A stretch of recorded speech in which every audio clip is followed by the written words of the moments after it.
نہیں دیکھو آپ جیسے آج ہمارا یہ ایک میٹنگ دیکھ رہے تھے، یہ بھی تو اسی طرح کے ایشوز کو لے کر ہے جو بھارتیہ جنتا پارٹی اور دلی کی سرکار صرف دیش میں تفرق اور افراتفری پھیلانے کے ہی قدم اٹھا رہی ہے۔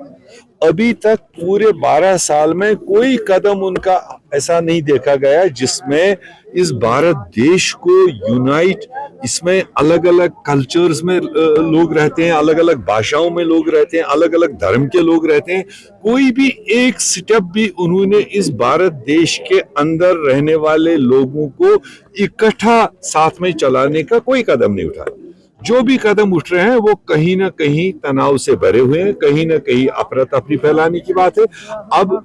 یہ بات کہ چلو اب مسجدوں کو مطلب انویسٹیگیشن کرو، مسجدوں کے اماموں کو انویسٹیگیشن کرو، تو کیا اگر آپ کو اس طرح کا قدم اٹھانا آپ تمام دھرموں کے تمام استھلوں کو کرو تب تو کسی کو تکلیف نہیں ہوگا۔ آپ پرٹیکولرلی ایک دھرم کو، ایک مائنارٹی کو ٹارگیٹ کر کے اس طرح سے کر رہے ہو، اور پھر اسی جماعت کے خاطر یہاں انڈر گراؤنڈ بہت سارے لوگ کام کر رہے ہیں،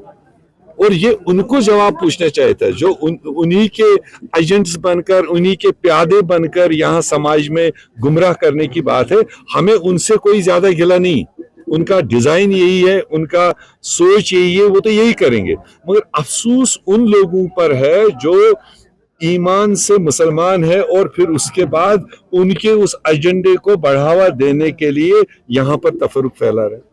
سوال وہ ہے دیکھیے، ٹی ایم سی پچھلے کئی سالوں سے نیشنل لیول پر انڈیا الائنس کا ایک مضبوط حصہ ہے۔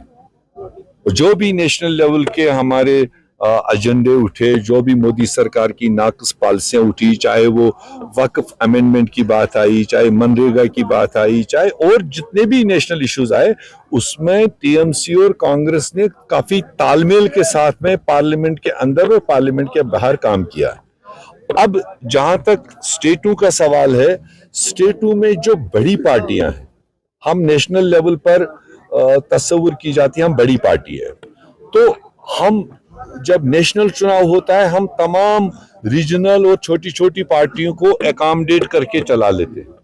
تو مگر جب اسٹیٹوں میں آتی ہے بات، اسٹیٹ میں جو ہم سے زیادہ مضبوط ہے، کوئی ریجنل پارٹی ہے، کوئی لوکل پارٹی ہے، تو ان کو بھی اسی نظریے سے اس اسٹیٹ میں کانگریس پارٹی کو یا تو ساتھ لے کر چلنا چاہیے۔ اب اگر وہ کہیں گے اسٹیٹ ہم اکیلے کھائیں گے مگر نیشنل لیول پر ہمیں ہمارا حصہ دیجیے، تو وہ خود غرضی لگتی ہے۔ نہیں، وہ بھی ایک انڈیموکریٹک سٹیپ ہے، کیونکہ یہ جمہوری ہمارا حق ہے، یہ آئینی ہمارا حق ہے، یہ کانسٹیٹیوشن نے ہمیں حق دے رکھا ہے کسی فرد کو، اور پھر کوئی جماعت ہو، کوئی پارٹی ہو، وہ جمہوری طریقے سے کسی چیز کا، کسی پروگرام کا کرٹیسائز کرے یا اپنی ڈیمانڈ ہائی لائٹ کرے۔ اب اگر جمہوری طریقے سے اٹھائی ہوئی آوازوں کو یہ سرکار بند کرنے کی کوشش کر رہی ہے، بند کرتی ہے، تو یہ بھی تو ایک انڈیموکریٹک، یہی تو ہمارا مسئلہ ہے کہ دیش کے آئین کو یہ سرکار ان کی لا اینڈ آرڈر مطلب اس کو بالائے طاق رکھے ہوئے کانسٹیٹیوشن سے ہٹ کے کام کیا جا رہا ہے۔ بچوں کا بھوشیہ صرف کتابوں سے نہیں بلکہ صحیح ماحول، صحیح مارگدرشن اور صحیح شکشا سے بنتا ہے۔ M V international school affiliated to C B S E nursery سے 12ویں تک، جہاں پڑھائی صرف بوجھ نہیں بلکہ ایک آنند ہے۔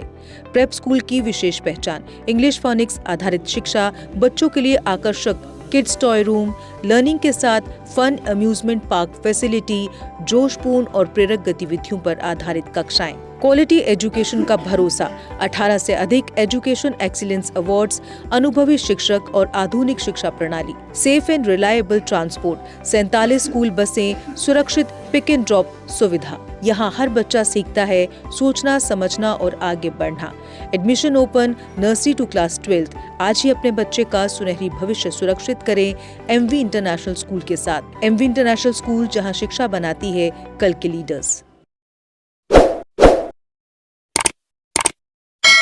جموں کشمیر کی خبروں کے لیے جڑے رہیے جی کے اپڈیٹ کے ساتھ۔